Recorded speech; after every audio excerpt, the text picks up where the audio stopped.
নমস্কার, বিনিয়োগ শিক্ষা চ্যানেলে আপনাদের সকলকে স্বাগত। তো স্টক মার্কেটে আমরা বড়সড় কারেকশন দেখেছি। নিফটি গত সপ্তাহে আমরা 4.5% কারেক্ট করেছে, নিচের দিকে নেমে এসছে। 26,277 এরকম ছিল নিফটির সর্বকালীন একটা উচ্চতা। গত সপ্তাহের যেটা অর্জন করার পর আমরা দেখেছি নিফটি প্রায় 1250 থেকে 1260 পয়েন্টেরও বেশি কালেক্ট করে এখন 25,000-এর কাছে এসে সেটেল করেছে, ক্লোজ হয়েছে। ফ্রাইডে ক্লোজিংয়ের কথা বলছি।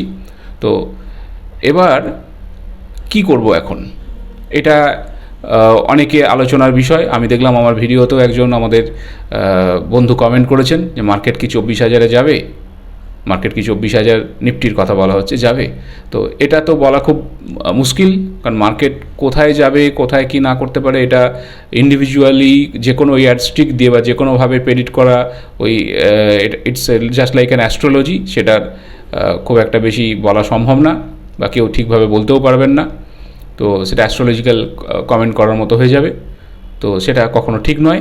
তো একটা ব্যাপার যেটা মার্কেট, আমি যেটা আগে বলেছিলাম যে মার্কেট পড়েছে, আমরা দেখেছি জাস্ট এক সপ্তাহে 4.5% কারেকশন হয়েছে। আর মার্কেট কি দেখেছিলাম যে 26,277 যেটা আমি লেভেল দেখতে পাচ্ছি সর্বোচ্চ নিফটির, সেখানে পৌঁছেছিল। তো এই 26,277 পৌঁছেছিল মানে এই লেভেলটা খুব রিয়েলিস্টিক একটা লেভেল। মার্কেট আবার ওই জায়গাতে যাবে, সেটা আজ হোক বা কাল হোক, সেটা এক বছর পর বা এক মাস পর ওই জায়গায় ফিরে যাবে। তো এক্ষেত্রে আমরা যেটা দেখতে পাচ্ছি যে এই যে কারেকশনটা আমরা 4.5% হয়েছে, এটা খুব একটা ভালো বাইং অপরচুনিটি। এক মাস আগে যারা কেনেননি, হঠাৎ করে মার্কেট 26,000-এ যাওয়ার পর যখন চারদিকে একটা পজিটিভ খবর ছড়াতে শুরু করেছিল, তারা অনেকেই কিন্তু স্টক মার্কেটে আসার কথা ভাবছেন। তারা ভাবছেন যে তাহলে এবার বিনিয়োগ করব। কিন্তু 26,000-এর জায়গায় যদি বিনিয়োগটা কোনোভাবে মিস হয়ে যায় থাকে, তারা আপনি খুব লাকি। আপনি এক মাসের মধ্যে আবার 25,000-এর লেভেলে ভালো ভালো স্টক কেনার, নিফটির মধ্যে যে ভালো কিছু স্টক আছে যাদের প্রচুর কারেকশন হয়েছে, সেই স্টকগুলো কেনার আবার একটা সুযোগ পেয়ে গেলেন। তো এখন কিন্তু বিনিয়োগের একটা সুবর্ণ সুযোগ। মার্কেট যখন কারেকশন হয় তখন যে দীর্ঘকালীন মেয়াদে যারা বিনিয়োগ করতে চান, বিনিয়োগ দীর্ঘকালীন মেয়াদেই চিন্তাভাবনা করা উচিত।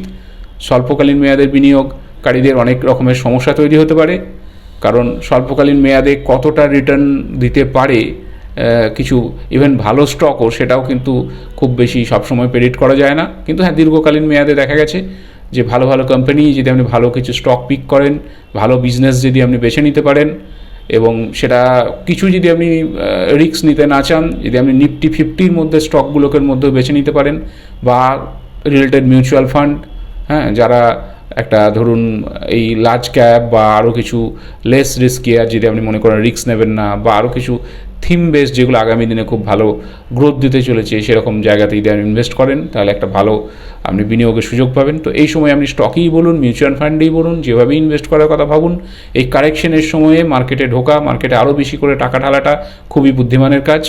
এটা আমি আগের ভিডিওগুলোতেও অনেকবার বলেছি, কারণ কিছুটা লামসাম টাকা আমি বলেছিলাম যদি আপনি এসআইপি, আপনাকে কেউ বুঝিয়ে থাকে এসআইপি খুব ভালো জিনিস, এসআইপি করছেন, কিন্তু এই কারেকশন যখনই আসবে কিছুটা লামসাম টাকা আপনাকে এসআইপির থেকেও সরিয়ে রাখতে হবে। সেই লামসাম টাকার কিছু কিছু অংশ এই কারেকশনে আপনাকে বিনিয়োগ করে দিতে হবে। মার্কেটে আপনি লোয়ার এন্ট্রি পয়েন্টে বেশি বেশি করে টাকা ঢোকাতে পারছেন, এতে আপনার গ্রস রিটার্ন অনেক বেশি হবে, যেটা দেখা যাবে। নর্মালি যিনি এসআইপি করে যাচ্ছেন তার থেকেও আপনি হয়তো ভালো রিটার্ন পেতে পারেন। তো এই জায়গা থেকে যেটা বলতে পারি, এই যে 4.5% কারেকশন হয়ে 25,000-এ নেমেছে, এবার 24,000 যাবে কি যাবে না কিছু বলা যায় না, কিন্তু যদি যায় তাহলেও প্যানিক করার কারণ নেই, বরং আরও ইনভেস্টরদের জন্য যারা দীর্ঘমেয়াদী বিনিয়োগ করছেন তাদের আরও খুশি হওয়া উচিত যে আমি আরও নিচে কেনার সুযোগ পাচ্ছি। তো যদি 24,000-এর দিকেও যায়, কারেকশন হয়, তাহলে আরও বেশি বাইং অপরচুনিটি, আরও লোয়ার লেভেলে কেনার চেষ্টা করুন। এবার অবশ্যই 4.5% কারেকশন হয়েছে মানে আপনি টোটাল যে আপনার ক্যাপিটাল আছে এখন ইনভেস্ট করে দেবেন না। সবসময় এটাকে একটু দেখতে পাচ্ছি আরও কারেকশন হওয়ার চান্স আছে, তাহলে আমার যা ক্যাপিটাল আছে তার আমি 30% কি আপনি যদি মনে করেন যে 50% ইনভেস্ট করবেন, করে দিন। তারপর আরও কারেকশন হলে 1,000 পয়েন্ট বা আপনি 500 পয়েন্টের কারেকশনের স্ল্যাবে ভাগ করতে পারেন আপনার ইনভেস্টমেন্টটাকে, এটাও একটা স্ট্র্যাটেজি হতে পারে। আরও শর্ট টাইমে আপনি ভাবতে পারেন 250 প্রতি পয়েন্টে যখন যাবে তখন আমি এই এত এত এত করে ইনভেস্ট করতে থাকবো। তাই এটা বলা যেতে পারে একটা আপনি লোয়ার লেভেলটাকে ধরার জন্য একটা কিছু কিছু উল্টো দিকে আপনি সিস্টেমেটিক ইনভেস্ট করছেন। তো এটা একটু ভাবনা চিন্তা করতে পারেন, খুব সিম্পল টেকনিক, এমন কিছু ভাবনার বিষয় নয়। কারণ 26,000 থেকে যখন আপনি দেখছেন যে 25,500 হয়েছে, আপনি কিছু বিনিয়োগ করলেন, আরও দেখলেন 25,000, আরও কিছু টাকা বিনিয়োগ করলেন। তো এইভাবে যতটা আপনার কাছে অ্যাভেলেবেল আছে, যে টাকাটা আপনি এতদিন হয়তো বিনিয়োগ করতে ভয় পাচ্ছিলেন, যে মার্কেট এত ওপরে চলে গেছে, আপনি বিনিয়োগ করবো কি করবো না, এটা একটা চিন্তার কারণ ছিল, তাদের বিনিয়োগের সুযোগ এসে গেছে।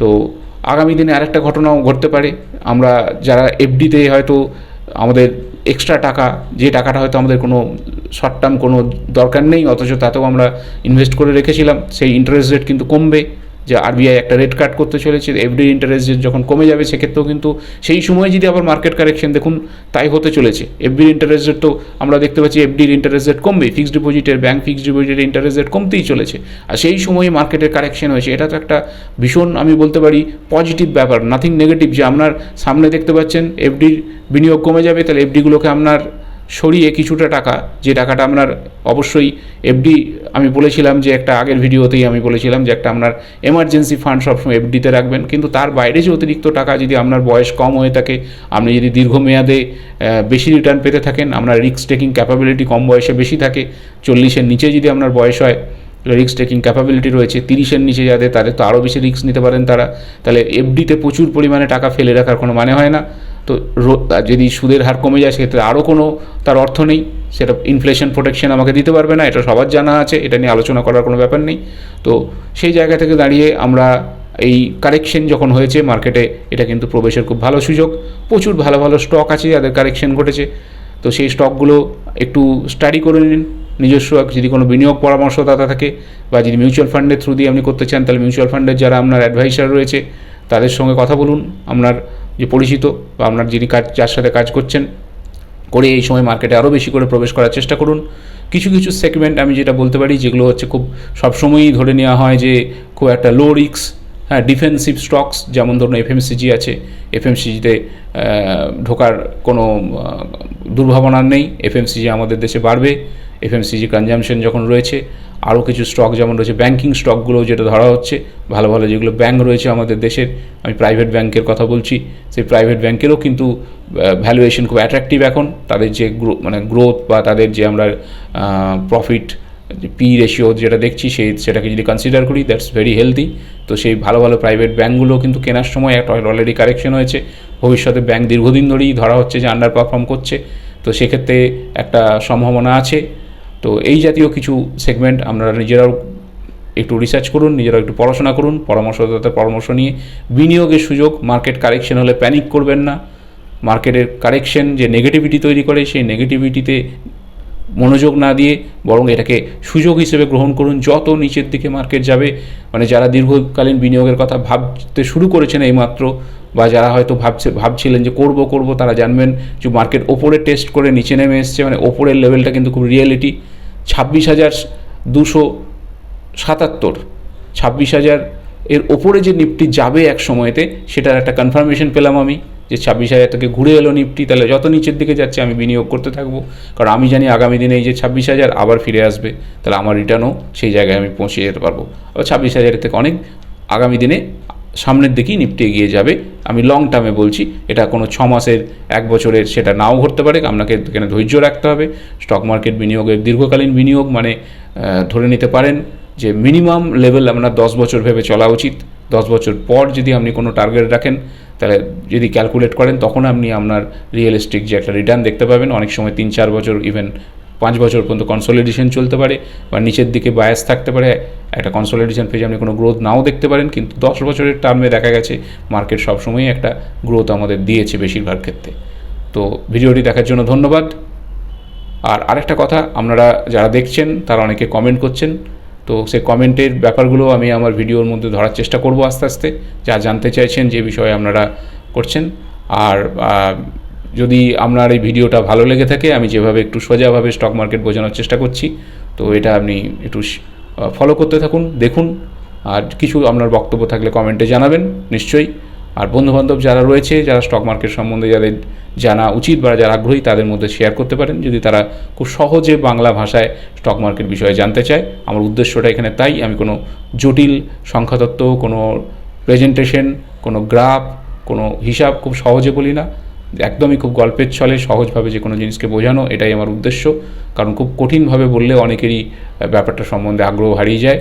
তো যাতে সকলের বাঙালি বিনিয়োগকারী যারা, বাংলা ভাষার বিনিয়োগকারী যারা খুব সহজে বোঝার চেষ্টা করছেন স্টক মার্কেট, আগ্রহ দেখাচ্ছেন, আগামী দিনে আসতে চান, তাদের কথা ভেবেই এই ভিডিওগুলো করার আমি পরিকল্পনা করেছি। উদ্দেশ্য একদম সহজভাবে, খুব গল্পের ছলে, আড্ডার ছলে আপনাদেরকে স্টক মার্কেটের বিভিন্ন বিষয় নিয়ে আলোচনা করা। ধন্যবাদ ভিডিওটি দেখার জন্য।